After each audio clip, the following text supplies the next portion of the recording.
যাদের কমেন্ট ভালো লেগেছে তারা হলো সম্রাট বিশ্বাস, আখি মণ্ডল, তাপস মিস্ত্রি, রিমি, প্রশান্ত কুমার। আশা করছি আগের ভিডিওর মতো এই ভিডিওটাও সেম ভালোবাসা দেবে। এই ভিডিওটা অনেক শর্ট করেছি, কজ পুজো, তাই আমি জানি কারোর অত টাইম হবে না যে ভিডিও দেখার মতো, তাই অনেক ছোট ভিডিও বানিয়েছি। Hi hello and welcome to my channel on garden. তো অন গার্ডেনে এতদিন আপনারা সব ইনডোর প্ল্যান দেখাচ্ছিলাম, তো আজকে ভাবলাম একটু আউটডোর প্ল্যান দেখা, যেগুলো কমন কালেকশন। বাট আউটডোরে আমার কাছে কিছু ভালো ভালো কালেকশন আছে যেগুলো ফ্রি মেনটেন্সের মধ্যে রাখতে পারবেন, যেগুলো খুব সুন্দর দেখতে ফুলের মধ্যে। আউটডোর কালেকশন দেখাবো, চললাম যে আউটডোর কালেকশন কি আছে ভালো ভালো কালেকশন সেগুলো দেখাবো। আর আউটডোরের প্ল্যান্টের মধ্যে দেখাবো অবজালিস। অবজালিস হচ্ছে গিয়ে পুরো একদম লুকস লাইক বাটারফ্লাই, বাটারফ্লাইয়ের মতো দেখতে। পাতাগুলো এরকম বন্ধ হয়ে যায় নাইটে, এটা পুরো অফ হয়ে যায়, আর ডেতে ওপেন হয়ে যায়। পুরো দেখে মনে হয় বাটারফ্লাই, নো মেনটেন্সের মধ্যে খুব ফ্রি কালেকশন। পুরো নোট বেরকম বাটারফ্লাইয়ের মতো নড়ে, এটা দেখে মনে হয় পুরো বাটারফ্লাই, পুরো মেনটেন্স ফ্রি। ভালো হেলদি প্ল্যান্ট, এই আউটডোরে রাখার জন্য খুব বেস্ট একটি প্ল্যান্ট।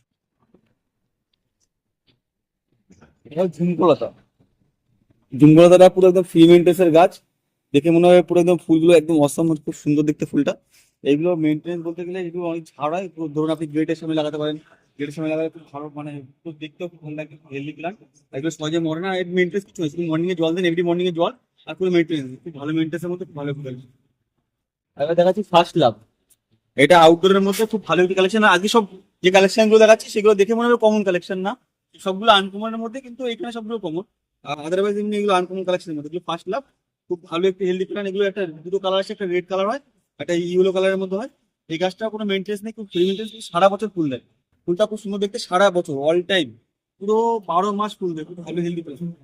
এবার দেখা হচ্ছে মধুমালতি। মধুমালতি দু রকমের হয়, এটা দেশি, এটা আপনি সবসময় অ্যাভেলেবেল দেখতে পাবেন সব জায়গাতে। এটা সেন্টেড না, বিনা সেন্টেড, মানে কোনো গন্ধ নেই এটাতে। এইটা হচ্ছে সেন্টেড মধুমালতি। এটা হচ্ছে হিউজ গন্ধ, মানে খুব সেন্টের মধ্যে খুব ভালো একটি কালেকশন। এটা পুরো ঝাড় হয়ে থাকে, মনে হয় পুরো একদম পুশ হয়ে যাবে, গেটের জন্য খুব ভালো একটি কালেকশন। এটা খুব সেন্ট, মানে মারাত্মক সেন্ট। গেটে লাগালে পুরো ঘরের থেকে গন্ধটা আসবে, খুব ভালো একদম হেলদি প্ল্যান্ট। এটা আপনি আউটডোরের জন্য বেশি একটি কালেকশন হিসেবে নিতে পারেন, এটা খুব ভালো কালেকশন।